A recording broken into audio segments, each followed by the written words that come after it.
جانے مسائل تو علماء سے پوچھیں، یہ حکم مبین ہم کو رب سے ملا ہے۔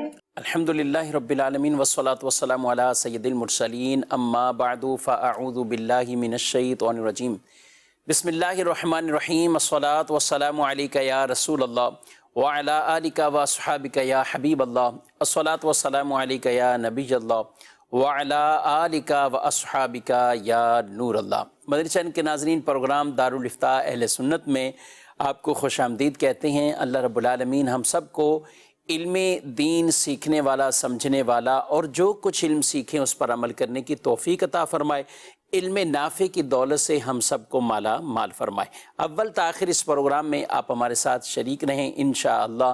اس پروگرام میں کئی ایسے شرعی مسائل ڈسکس کیے جاتے ہیں جن کے شرعی جوابات آپ تک پہنچانے کی کوشش اور صحیح کی جاتی ہے۔ ہمارے پیارے نبی صلی اللہ علیہ وآلہ وسلم کا فرمان معظم علی شان، زینوا مجالسکم بالصلاۃ علی فإن صلاتکم علی نور لکم یوم القیامہ۔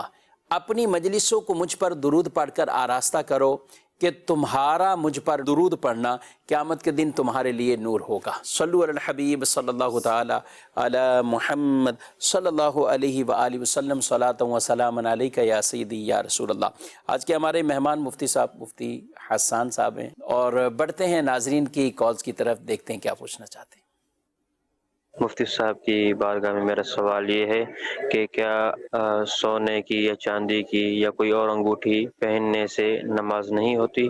سونے یا چاندی کی انگوٹھی، انہوں نے چاندی بھی کہا ہے، سونے بھی کہا ہے، اور اس کو پہن کر نماز ہونے کے حوالے سے، اب مرد و عورت کے حوالے سے بھی انہوں نے پوچھا نہیں، میں چاہوں گا آپ ڈیٹیل سے ہی اس کا حکم ارشاد فرمائیں۔ بسم اللہ الرحمن الرحیم۔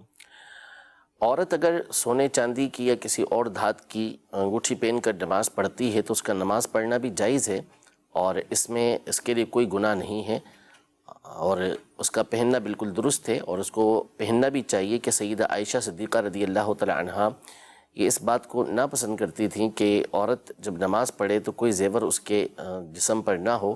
وہ اچھا سمجھتی تھیں کہ جسم کے اوپر کوئی نہ کوئی عورت کے زیور ہونا چاہیے، اس حال میں وہ نماز کے اندر آئے۔ لیکن بہرحال اگر بغیر زیور کے بھی نماز پڑھی تو اس میں کوئی حرج نہیں ہے۔ البتہ مرد کے لیے صرف پہننے کے اعتبار سے بھی اور نماز کے لحاظ سے بھی، کہ مرد کو صرف اور صرف چاندی کی وہ انگوٹھی پہننا اس کی اجازت ہے کہ جو 4.5 ماشا سے کم کی ہے، ٹھیک ہے، اور چاندی کی ہے، اور اس میں کم از کم ایک نگ لگا ہوا ہے، نہ ایک نگ سے زیادہ ہو نہ ایک نگ سے کم ہو، بلکہ اس کے اندر صرف ایک ہی نگ لگا ہو اور ایک نگ لگا ہوا ہو، اور 4.5 ماشا سے کم کی ہے، ایک چاندی کی انگوٹھی ہے، تو ایسی چاندی کی انگوٹھی مرد پہن سکتا ہے، اور اس کو پہن کر وہ نماز میں بھی آ سکتا ہے، ٹھیک ہے، اور اس کی نماز ہو جائے گی۔ اس کے علاوہ اگر اس نے سونے کی انگوٹھی پہنی ہے یا چاندی کے 4.5 ماشا کی یا اس سے زیادہ کی انگوٹھی پہنی ہوئی ہے، یا ایک سے زیادہ انگوٹھیاں پہنی ہوئی ہیں، یا ایسی انگوٹھی پہنی ہوئی جس میں ایک سے زیادہ نگینے لگے ہوئے ہیں، یا بغیر نگینے کی پہنی ہوئی ہے،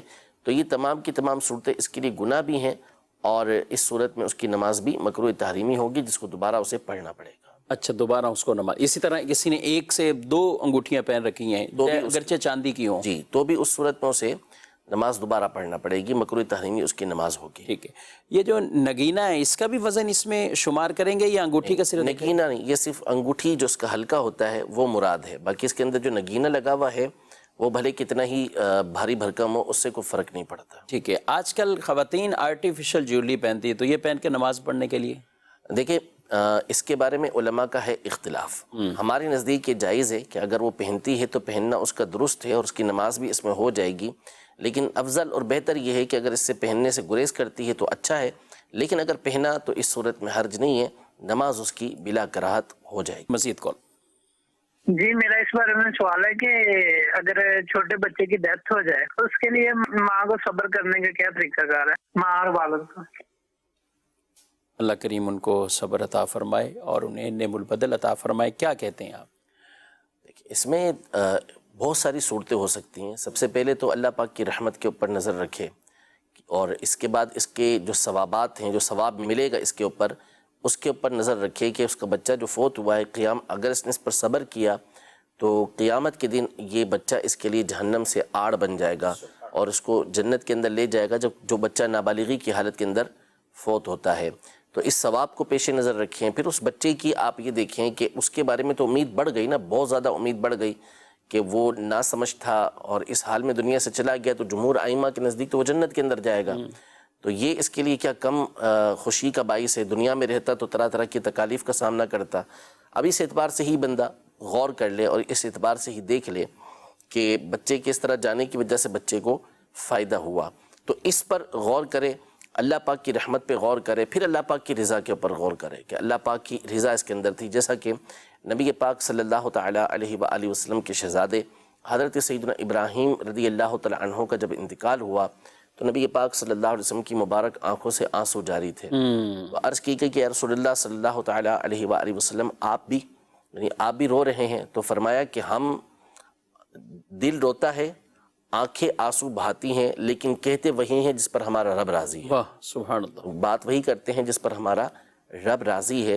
تو یہ ہمارا طریقہ کار ہے کہ جب مشکل پہنچے، مصیبت پہنچے، تکلیف پہنچے، تو اس میں سب سے پہلا جو صدمہ بندے کو پہنچتا ہے، اول صدمہ ہوتا ہے، تو اس کے اوپر بندے کو صبر کرنا ہوتا ہے، ورنہ آہستہ آہستہ تو بندے کو بڑی سے بڑی مصیبت کے اوپر صبر آ جاتا ہے۔ تو تکلیف پہنچے تو فوری طور پر اللہ پاک کی رحمت پر، اللہ پاک کی رضا پر نظر رکھیں گے تو انشاءاللہ تبارک و تعالی صبر آ ہی جائے گا۔ ایسی روایات کا بھی مطالعہ کریں، جیسے حضرت ام سلیم رضی اللہ عنہ ان کا جو واقعہ ہے جی، اور یعنی کتنی ایک مثالی وہ صبر ہے اور اللہ کی رضا پہ راضی رہنا۔ اور ایک وہ اور بھی حدیث پاک ہے جس میں کسی بچے کی روح کو جب قبض کر لیا جاتا ہے تو فرشتے اللہ کی بارگاہ میں پہنچتے ہیں، تو رب ان سے پوچھتا ہے کہ میرے بندے نے کیا کہا؟ تو وہ فرشتے عرض کرتے ہیں کہ اس حالت میں بھی تیرے بندے نے تیری حمد کی ہے۔ تو اللہ رب العالمین ارشاد فرماتا ہے کہ میرے بندے کے لیے جنت میں ایک گھر بناؤ جس کا نام ہی بیت الحمد رکھو۔ یہ گھر اسے اسی بدولت نصیب ہوا کہ حمد جو اس نے اس غم کی کیفیت پر، اپنے بچے کے انتقال کی کیفیت پر جو غم تھا، پھر بھی اللہ کی وہ حمد بجا لائے، تو اللہ ان کے لیے جنت میں بھی بیت الحمد نام کے گھر انہیں عطا فرمائے گا۔ اللہ کریم صبر جمیل عطا فرمائے اور نعم البدل عطا فرمائے۔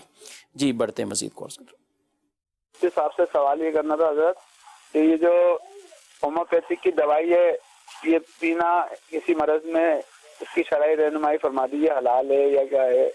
ٹھیک ہے، ٹھیک، مزید باجماعت نماز، فرض نماز پڑھ رہے ہیں اور آخری تحیات میں ہم صرف درود شریف پڑھ رہے ہیں، امام صاحب نے سلام پھیر دیا ہے تو ہم بھی سلام پھیر دیں۔ ٹھیک ہے، بالکل۔ ہومیوپیتھک کی ادویات استعمال کرنا، اور عمومی طور پہ لوگ اس لیے پوچھتے ہیں کہ اس میں الکوہل کا وہ ہوتا ہے، ملی ہوئی ہوتی ہے۔ دیکھیں الکوہل تو ایلوپیتھک دوائیوں کے اندر بھی ملا ہوا ہوتا ہے، تو اسی طرح ہومیوپیتھک دوائیوں کے اندر جہاں الکوہل ملا ہوا ہو تو بطور دوا استعمال کرنے میں حرج نہیں ہے کہ اسے استعمال کر سکتے ہیں۔ البتہ ان کی دوائیوں میں بعض اوقات اور کچھ چیزیں بھی شامل ہو جاتی ہیں ایسی کہ جو حرام ہوتی ہیں، تو اگر ایسی کوئی حرام چیز کے اس کے اندر داخل کرنا معلوم ہے، کنفرم معلوم ہے کہ آپ کے سامنے جو دوائی موجود ہے اس کے اندر یہ چیز استعمال کی گئی ہے، تو پھر اس کے بارے میں تو جداگانہ احکام ہوں گے۔ لیکن اس کے علاوہ جو عام روٹین میں استعمال ہونے والی دوائیاں ہوتی ہیں جس کے بارے میں صرف اس وجہ سے شبہ اٹھتا ہے کہ اس کے اندر الکوہل ملا ہوا ہے، الکوہلک دوائیاں ہیں، تو اس کے استعمال میں حرج نہیں ہے۔ علماء کا فتویٰ اسی پر ہے کہ اس کو استعمال کیا جا سکتا ہے۔ اور عام ملنے والی دوائی سے ایک عام مریض یا سامنے والا کیسے فیصلہ کرے گا، یا اس کو پتہ ہوگا کہ اس میں کوئی حرام اجزاء شامل ہے؟ یہی میں عرض کر رہا ہوں کہ اگر ایسا ہے تو، ورنہ نہیں۔ ٹھیک ہے۔ نماز کہہ رہے ہیں باجماعت پڑھ رہے تھے لیکن امام صاحب نے سلام پھیر دیا، ابھی ہم درود پاک پڑھ رہے تھے، کیا کریں؟ آپ درود پاک پڑھ رہے تھے، اس کا مطلب ہے کہ آپ شروع سے امام صاحب کے ساتھ شامل ہیں، تو اس صورت میں آپ نے امام کے ساتھ ہی سلام پھیر دینا ہے۔ یعنی اب ایسا نہیں ہے کہ آپ درود پاک کو پورا کریں، دعا پڑھیں، پھر سلام پھیریں، ایسا نہیں۔ جب التحیات آپ نے مکمل کر لی ہے تو پھر اس صورت میں آپ امام کے سلام پھیرنے کے ساتھ سلام پھیر سکتے ہیں، بلکہ سلام پھیر دیں گے۔ ٹھیک ہے، مزید کال۔ میرا سوال یہ ہے کہ جو زکوٰۃ ہے، کہ زکوٰۃ کے مہینے میں ادا کی جائے یا پورے سال میں 12 مہینوں میں تھوڑی تھوڑی کر کے دے دی جائے، جو اس کے پاس یا رقم ہے یا کوئی پلاٹ ہے جو فروخت کرنا چاہتا ہے اس کے بارے میں؟ ٹھیک ہے، بالکل انشاءاللہ مزید. میرا سوال یہ ہے کہ جب ہم 4 رکعت والی نماز پڑھ رہے ہوتے ہیں تو نماز پڑھتے ہوئے اگر کسی کو سر سے یا گردن پہ خارش ہو جاتی ہے، خارش کرتے ہوئے اس کا چہرہ پھر جاتا ہے قبلہ سے، یا اس کا سینہ پھر جاتا ہے قبلہ سے، یا کھڑے کھڑے پاؤں اٹھا لیتا ہے کسی ڈر کی وجہ سے، کوئی موذی جانور آ جائے، تو پاؤں اٹھا لینے سے یا سینہ پھر جانے سے کیا نماز ٹوٹ جاتی ہے؟ مفتی صاحب رہنمائی فرمائیں، جزاک اللہ خیرہ. کافی معاملات کا انہوں نے ایک جامع سوال بنایا کہ اس طرح کی چیزیں درپیش ہو جاتی ہیں. بہرحال اس پہ بھی گفتگو کرتے ہیں. پہلے زکوٰۃ کا یہ پوچھا ہے کہ انہوں نے کہ زکوٰۃ تھوڑی تھوڑی یہ دیتے رہیں یا جو ان کا مہینہ ہے اس کا انتظار کریں اور اس میں زکوٰۃ ادا کریں. جی، زکوٰۃ کا مہینہ انہوں نے کہا تو زکوٰۃ کا مہینہ کوئی مخصوص مہینہ نہیں ہے. اصل یہ ہے کہ جب آپ پر زکوٰۃ فرض ہو رہی ہے تو وہی آپ کی زکوٰۃ کا مہینہ ہے. یعنی مثال کے طور پر آپ پہلی دفعہ جو صاحب نصاب ہوئے تھے وہ 12 رجب المرجب کو ہوئے تھے. آنے والے سال میں جو 12 رجب ہوگی اسی پر آپ کو زکوٰۃ ادا یہ کرنا ہوگی. یہ آپ کا سال مکمل ہوا ہے. تو یہاں آ کر تو آپ پر واجب ہو جائے گا، ضروری ہو جائے گا کہ آپ نے فوری طور پر زکوٰۃ ادا کر دینی ہے. لیکن جب آپ صاحب نصاب ہیں اور آپ چاہتے ہیں کہ آپ ایڈوانس میں زکوٰۃ ادا کر دیں یا تھوڑی تھوڑی کر کے پہلے سے ادا کرتے رہیں تو پہلے سے آپ ادا کر سکتے ہیں. اس میں کوئی حرج نہیں ہے، تھوڑی تھوڑی کر کے دیں یا ایک ساتھ دیں. لیکن جب سال پورا ہو گیا تو اب اس صورت میں فوری طور پر آپ پر زکوٰۃ ادا کرنا یہ واجب ہوگا. اب تاخیر نہیں کی جا سکتی، اب تاخیر کریں گے تو گناہ گار ہوں گے. ٹھیک ہے. یہ جو دوسرا سوال تھا کہ اگر خارش کرتے ہوئے یہ کوئی ایسا مسئلہ ہو کہ سینہ ہی پھر گیا، پہلا چہرہ پھر گیا پھر سینہ پھر گیا، یا کوئی ایسا جانور آ رہا ہے کہ پاؤں اٹھا دیا انہوں نے اپنا، تو کیا نماز کریں؟ دیکھیے، چہرہ پھیرنا بلا ضرورت ہو تو یہ تو مکروہ ہے، اور سینہ بلا عذر پھرا اور 3 سبحان اللہ کی مقدار پھرا، یعنی اتنا پھر گیا کہ کعبے کی ڈائریکشن سے نکل گیا باہر، یعنی 45 ڈگری سے باہر ہو گیا اور 3 سبحان اللہ کی مقدار تک رہا تو اس صورت میں یہ نماز توڑ دے گا. اور جان بوجھ کے پھیرا تو پھر تو فوراً ہی نماز ٹوٹ جائے گی. اور جہاں تک رہا پاؤں کا اٹھانا، تو اگر واقعی اس طرح کا کوئی عذر تھا کہ مثلاً کوئی چھپکلی وغیرہ نیچے سے گزری جس کی وجہ سے بندے نے پاؤں اوپر اٹھا لیا، یا کوئی اور جانور گزرا جس کی وجہ سے پاؤں اوپر اٹھانا پڑا، تو ظاہر ہے کہ عذر کی وجہ سے پاؤں کا اوپر اٹھانا اس میں حرج نہیں ہے. بلا عذر اٹھاتا تو پھر یہ دیکھا جاتا ہے کہ اس عمل کی وجہ سے عمل کثیر کا شبہ ہو رہا ہے یا نہیں ہو رہا. اگر ایسا لگتا کہ یہ نماز کے اندر نہیں ہے، دور سے دیکھنے والا یہ سمجھتا تو نماز ٹوٹ جاتی، ورنہ نماز پھر بھی نہیں ٹوٹتی. ٹھیک ہے.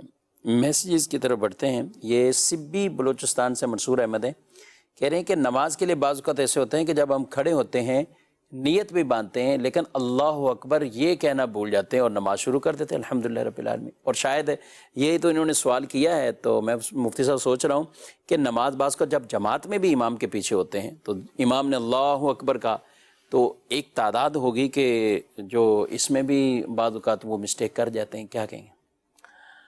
دیکھیں، اس میں ایسا تو بہت مشکل ہوتا ہوگا جو آپ صورتحال بیان کر رہے ہیں. سائل نے جو بیان کی ہے کہ نیت کی اور اللہ اکبر کہنا ہی بھول گئے، تو عام طور پہ بھولتے نہیں ہیں، ہوتا یہ کہ آہستہ آواز میں کہہ دیتے ہیں. لیکن بہرحال اگر کوئی اللہ اکبر کہنا بھول گیا یا اتنی آواز سے اس نے کہا کہ اس کے کان تک اس کی آواز نہیں پہنچی تو وہ نماز میں داخل ہی نہیں ہوگا.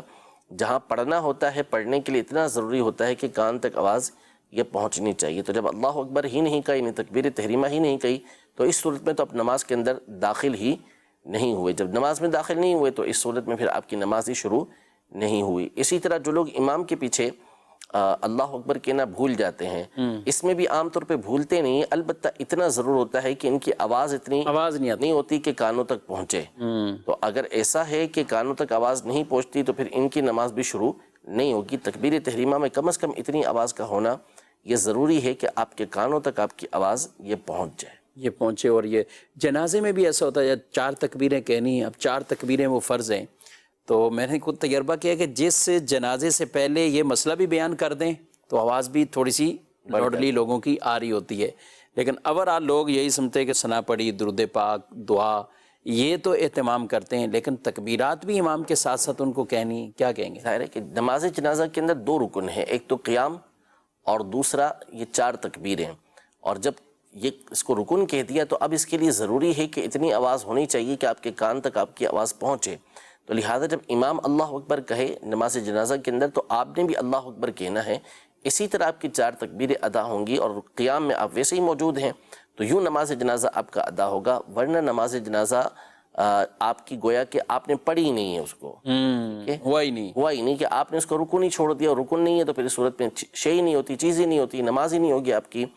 تو بس وہ کھڑا ہونا آپ کا ہو جائے گا اور وہ دعا وغیرہ پڑھنا ہو جائے گا، لیکن نماز جنازہ میں شرکت آپ کی یہ نہیں کہلائے گی. احتیاط کرنی چاہیے ان چیزوں کی. مزید سوالات کی طرف بڑھتے ہیں. کہتے ہیں کہ السلام علیکم. وعلیکم السلام ورحمۃ اللہ وبرکاتہ.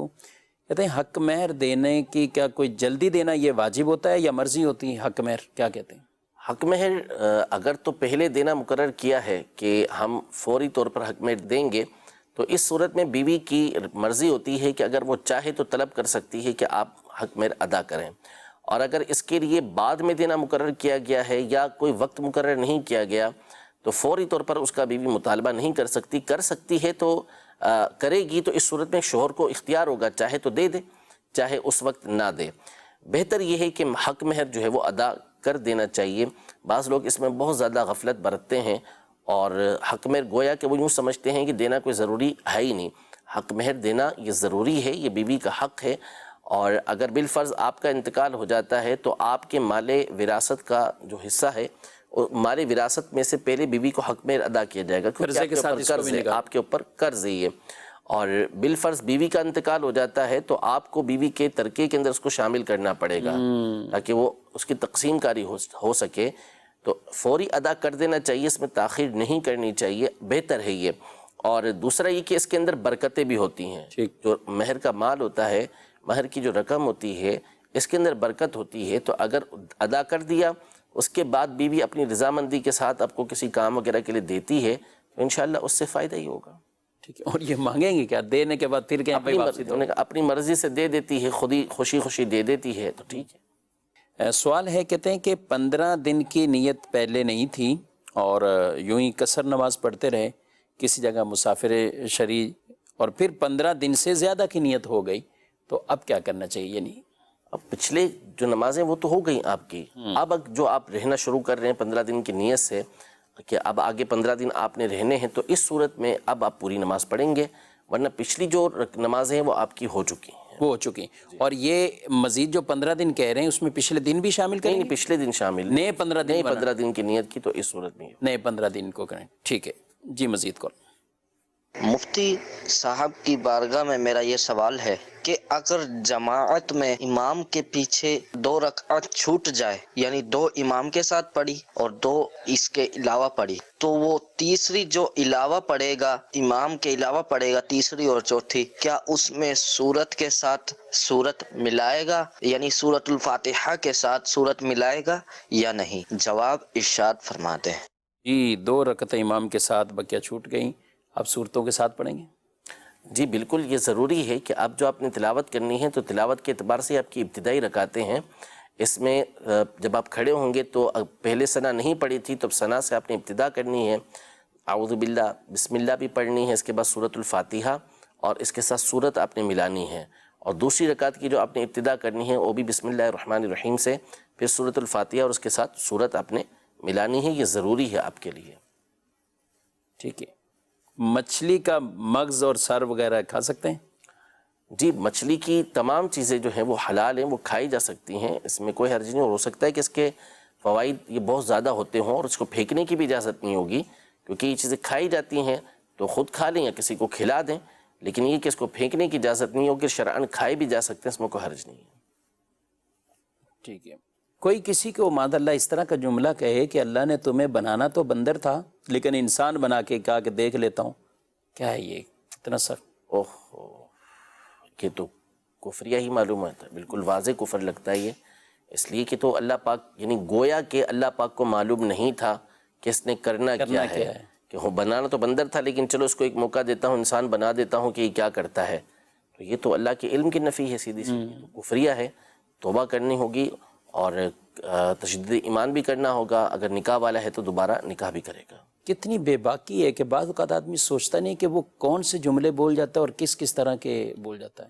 بس یہ اسی لیے نبی پاک صلی اللہ تعالیٰ علیہ وسلم نے زبان کی احتیاطوں کا ارشاد فرمایا کہ پکڑ کے بھی اشارہ کر کے بھی فرمایا کہ اس کی حفاظت کے حوالے سے، اور اس کی ضمانت پر جنت کی جنت کی بشارت بھی دی، اور پھر یہ بھی فرمایا کہ بندہ گفتگو کرتا ہے اور جانتا نہیں کہ کیا بول گیا، اور اس کی وجہ سے وہ مشرق و مغرب کے درمیان کا جو فاصلہ ہوتا ہے اس سے زیادہ جہنم کے اندر جا کے گرتا ہے۔ اللہ اکبر۔ اس لیے بولتے ہوئے یہ بہت احتیاط برتنی چاہیے۔ عام طور پہ یعنی مفتی احمد خنیمی رحمۃ اللہ تعالی فرماتے ہیں کہ 95% جو گناہ ہوتے ہیں وہ زبان کی وجہ سے ہی ہو رہے ہوتے ہیں۔ اسی لیے نبی پاک صلی اللہ تعالیٰ علیہ وآلہ وسلم نے جب یہ ارشاد فرمایا کہ بہتر مسلمان وہ ہے کہ جس کی زبان سے دوسرے مسلمان اور اس کے ہاتھ سے دوسرے مسلمان محفوظ رہیں، تو یہاں پر بنیادی اعتبار سے ہاتھ اور زبان کا ذکر کیا ہے اور اعضاء کا ذکر نہیں کیا، حالانکہ ہر چیز سے بچانا ضروری ہے، لیکن ان سے بہت زیادہ تکلیفیں پہنچتی ہیں، ہاتھ سے اور زبان سے، تو اس لیے ان دونوں کا ذکر کیا اور پہلے زبان کا ذکر کیا کہ زبان سے سب سے زیادہ تکلیفیں دی جاتی ہیں اور سب سے خطرناک تکلیفیں دی جاتی ہیں، تو اس لیے پہلے فرمایا کہ مسلمان کامل مسلمان وہ ہے کہ جس کی زبان اور اس کے ہاتھ سے دیگر مسلمان یہ محفوظ رہیں۔ ٹھیک ہے، ایک اور سوال ہے وہ بھی اسی طرح کا کہ کسی کو بد دعا دینا اور بد دعا بھی برے خاتمے کی دینا کہ تمہارا خاتمہ کفر پر ہو، اس طرح کی بد دعائیں دوسروں کو دینا، نعوذ باللہ، یعنی یہ تو بالکل بھی اس کی اجازت نہیں ہے کہ اس طرح کسی کو برے خاتمے کا یا کفر پر جو ہے وہ اس کی بد دعا دی جائے۔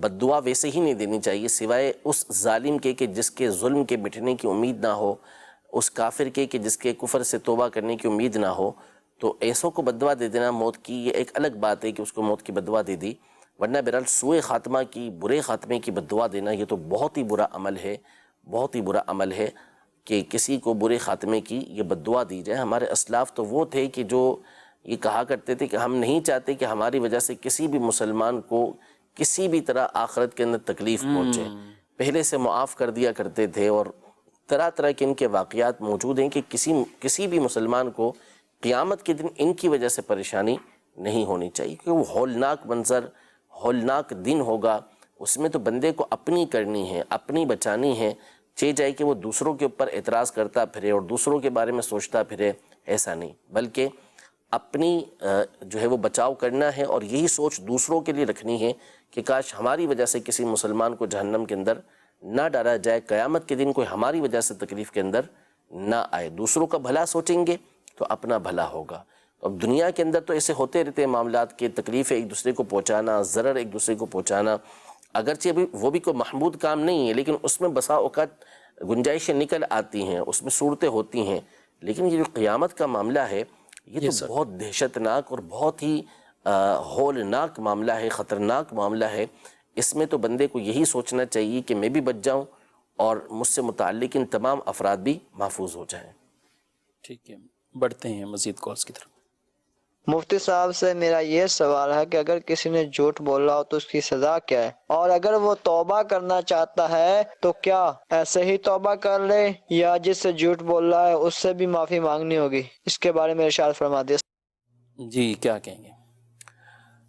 توبہ تو کرنا ہوگی، اور اب اس جھوٹ کو دیکھا جائے گا کہ اس جھوٹ کی وجہ سے سامنے والا ایسے مغالطے کے اندر آیا ہے، ایسے دھوکے کے اندر آیا ہے کہ وہ پریشانی کے اندر ہے، یا آپ نے اس کا کوئی حق تباہ لیا تھا اس کے لیے آپ نے جھوٹ بولا ہے، تو وہ حقوق کی ادائیگی بھی کرنا ہوگی، اور وہ شخص ہمیشہ اس بات کو سچ سمجھتا رہا اور آپ نے جھوٹ بولا تھا تو اس کے سامنے وضاحت تو کرنا ہوگی کہ یہ بات میں نے جھوٹ کہہ دی تھی، سچ یہ ہے، تاکہ وہ غلط فہمی کے اندر مبتلا نہ ہو۔ ٹھیک ہے، یہ کہہ رہے ہیں کہ کچھ لوگ جو کرسی پر بیٹھ کے پڑھتے ہیں ان کی وجہ سے صف سیدھی نہیں رہتی، کیا حل کریں؟ صف سیدھی اس وجہ سے نہیں رہتی کہ جو کرسی پہ نماز پڑھتے ہیں وہ ان میں سے بہت سے لوگ یہ سمجھتے ہیں کہ جب کرسی پہ نماز پڑھ رہے ہیں تو اب یہ کھڑے ہو کر تکبیر تحریمہ کہتے ہیں، حالانکہ جب آپ کو کرسی پہ بیٹھ کر نماز پڑھنے کی اجازت مل گئی اور آپ سجدہ نہیں کر سکتے، جب سجدہ آپ کے اوپر نہ رہا تو اب قیام کرنا بھی آپ پر ضروری نہ رہا، آپ کے لیے افضل اور بہتر یہ کہ بیٹھ کر ہی نماز پڑھیں، ساری کرسی پر بیٹھ کر ہی نماز پڑھیں۔ جب کرسی پہ بیٹھیں گے تو خود بخود آپ جو ہے وہ جو کھڑے ہوئے لوگ ہوں گے ان کی سیدھ کے اندر آ جائیں گے۔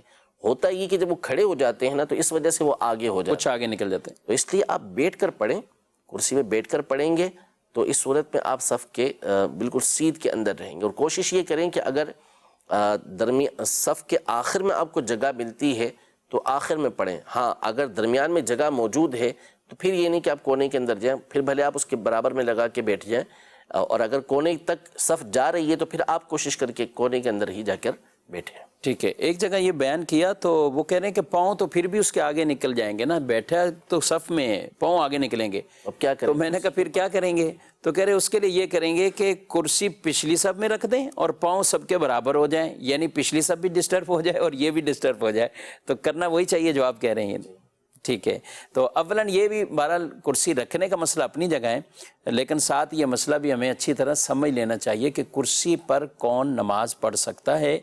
کرسی پر نماز کے بارے میں جو شرعی احکام ہیں، اس کے جو مسائل ہیں، تو مکتبۃ المدینہ کا ایک رسالہ ہے، اس رسالے کو آپ حاصل کیجئے، اور مفتی فضیل صاحب دامت برکاتہم العالیہ ان کی یہ باقاعدہ تحریر ہے اور تفصیلی ایک فتویٰ ہے، اور اس میں مختلف کنڈیشنیں لکھی ہوئی ہیں، اور یہ مسئلہ بھی اس میں درج ہے کہ جب مسجد کے اندر کرسی والے افراد ہوں تو وہ کس طرح کرسی اور کہاں رکھیں، کس صف میں رکھیں، تو انشاءاللہ اس سے بہتری آئے گی۔ آپ بھی پڑھیے، مزید پڑھ کر آگے بھی آپ کسی کو اس کی رہنمائی کر سکتے ہیں یا تحفے میں آپ دیں، تاکہ سامنے والا بھی اپنی اس معاملے میں اصلاح کر لے۔ جی مزید سوال؟ جی مفتی صاحب سوال ہے، ایک سوال تو یہ ہے کہ ایک تو مجھے بتائیں قضا نماز کس طرح پڑھی جا سکتی؟ ٹھیک ہے، کوئی قضا نماز رہ جاتی ہے، یہ ہو گیا۔ ایک سفر کی نماز کا بتائیں کہ سفر کی نماز کتنے کلومیٹر بعد ہوتی ہے؟ سفر کی نماز اور قضا نماز دونوں کا جی حضرت۔ قضا نماز کا کوئی الگ سے پڑھنے کا طریقہ کار نہیں ہے، جو فرض نمازیں اور اسی طرح جو وطر آپ سے چھوٹ گئے ہیں ان کی قضا اسی انداز میں کی جائے گی جیسے آپ عام روٹین کے مطابق نماز پڑھتے ہیں۔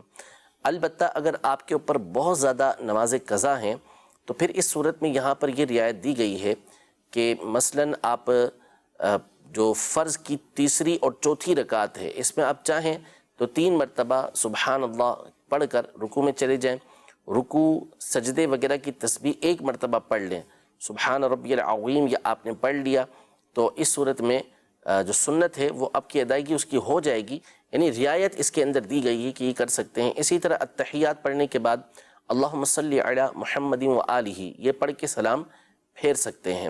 تو یوں رعایتیں آپ کے پاس موجود ہیں، ان رعایتوں کو فائدہ ان سے اٹھا سکتے ہیں، لیکن اسی صورت میں جبکہ یہ بہت زیادہ آپ کے اوپر قضا نمازیں ہوں، اور یہ ضروری نہیں کہ آپ ان رعایتوں سے فائدہ اٹھائیں، بلکہ اگر آپ چاہیں کہ نارمل جس روٹین میں پڑھتے ہیں اسی روٹین کے اندر پڑھیں تو بھی کوئی حرج نہیں ہے۔ ٹھیک ہے، اور یہ اچھا کہ آپ نے یہ وضاحت فرما دی۔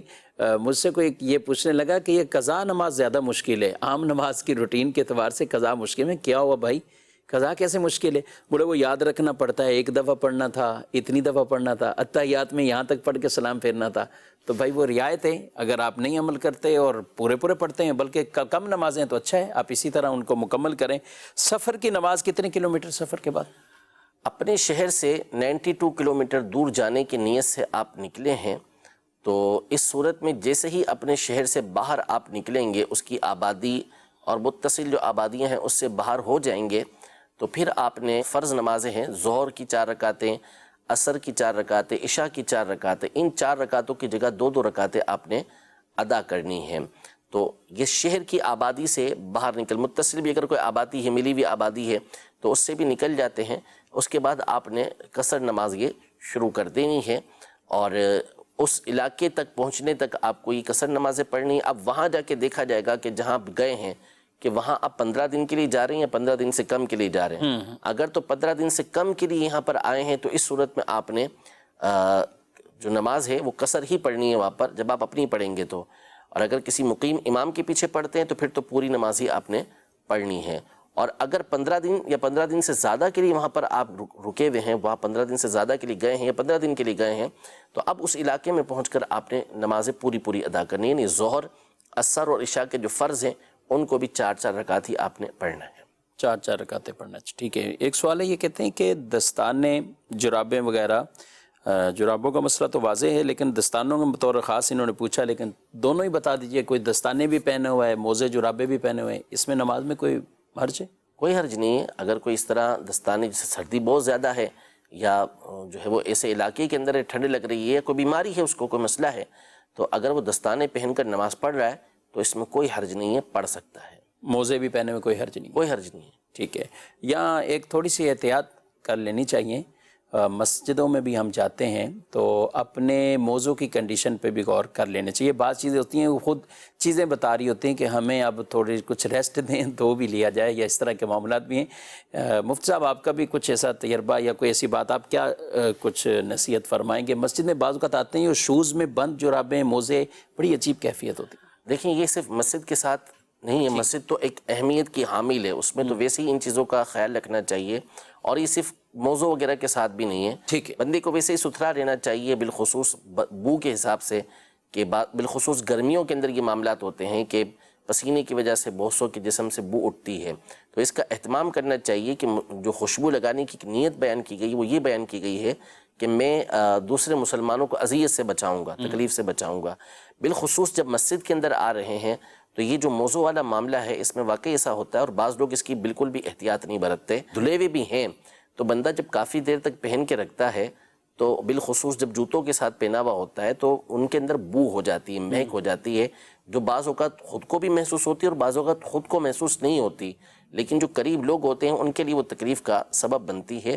تو اس کا اہتمام کریں. اور بعض لوگ تو کچھ اور آگے بڑھتے ہیں، یہ اتار کے پھر وہ آگے صفوں کے اندر رکھ دیتے ہیں، کسی ایسی جگہ پہ رکھ دیتے ہیں جو دوسروں کے لیے تکلیف کا سبب بنتا ہے. تو ان تمام چیزوں کا خیال رکھنا یہ ویسے بھی شرعی اعتبار سے بھی ضروری ہے، اخلاقی اعتبار سے بھی یہ ضروری ہے، اور ویسے بھی جو دنیاوی آداب ہیں اس کے اعتبار سے بھی یہ ضروری ہوتا ہے. ماشاءاللہ. مدنی چینل کے ناظرین، اس پروگرام میں وقت تو ہمارا بہت تھوڑا ہوتا ہے اور کوشش کی جاتی ہے کہ اس دوران کئی مسائل جن پہ اوپر ہم گفتگو کریں. آپ خود اندازہ کریں، اس کو ایک کلاس ہی سمجھ لیں، ایک طرح کا سیشن سمجھ لیں کہ ہمیں اس میں شرعی رہنمائی حاصل ہوگی. اور کتنے مسائل آج کے اس پروگرام کی اگر ہم گفتگو کریں، بات کریں، تو سونا چاندی اس طرح پہننے کے حوالے سے، پہن کر نماز کے حوالے سے، یہاں سے یہ سلسلہ ہم نے آج کا یہ آغاز کیا، شروع کیا. زکوٰۃ کے مسئلے، نماز کے مسئلے، ادویات استعمال کرنے کے حوالے سے، اور بعض مسائل جو کفریات کے حوالے سے بھی وہ ڈسکس کیے گئے. یعنی میں اپنے اس پیپر پہ ہی اگر غور کر رہا ہوں تو تقریباً مفتی صاحب یہ 17 سے 18 سوالات تو یہ نوٹ میں نے کیے ہوئے ہیں، کچھ 20 میں کراس سوال بھی کیے ہیں. تو کتنا ایک مختصر طریقے سے، کیا خیال ہے علم؟ جی ہاں، اصل میں مقصد ہی ہمارا جو دارالفتہ اہل سنت کا ہے، چونکہ عمومی طور پر یہ جو سلسلہ دیکھتے ہیں وہ علماء کے دیکھنے کی بھی اطلاعات ملتی ہیں، الحمدللہ ہے تو الحمدللہ، بلکہ جب علماء کے ساتھ ملاقات ہوتی ہے تو اس سلسلے کا بڑا تذکرہ کرتے ہیں. لیکن ظاہر ہے کہ اکثریت جو دیکھنے والی ہے وہ عوام کی ہوتی ہے، اور امیر اہل سنت کی تعلیمات بھی یہی ہے، اور ہمارے جو بزرگ ہیں بڑے وہ بھی یہی بیان کرتے ہیں کہ جب ہم نے عوام کو بیان کرنا ہے تو پھر ہم ادلہ کی طرف، دلائل کی طرف بہت زیادہ نہیں جاتے، بلکہ اصل عوام کا جو مسئلہ ہوتا ہے اس کو حل کرنے کی کوشش کی جاتی ہے. اللہ ہم سب کو علم نافع عطا فرمائے. جانے مسائل تو علماء سے پوچھیں، یہ حکم مبین ہم کو رب سے